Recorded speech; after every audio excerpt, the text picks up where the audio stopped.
ఊరు నాయన నీది? నాయన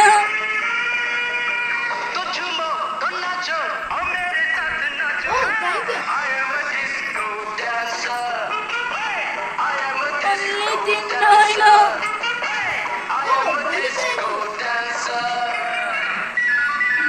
చాలా బాగుంది. ముసల్దానా, నీకు పళ్ళు కదా, ఎలా తింటున్నావు?